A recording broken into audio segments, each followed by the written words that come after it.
Thanks for coming here. In this video, I'm going to teach you how to turn on the developer options on Android. Yes, you can follow this on any Android device. So, the first of all, you have to open the mobile phone settings just like this. And after opening, you have to scroll down and select about phone option. Here you have to tap on the versions. It will list the build number. Tap on it around 7 to 8 times and until it says now you are a developer. Then come back to the main settings. Here you have to search for the developer options if you have any other device like Samsung.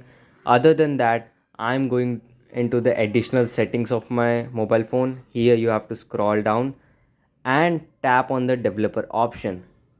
So when you tap on it, if you first time enable the developer, so it will automatically being turned on. So this is how you can turn on the developer options on any Android device. So to turn off this developer options and to remove this setting, link is given in the description. You can watch that video out. Till then, have a nice day. Don't forget we are BackDroid.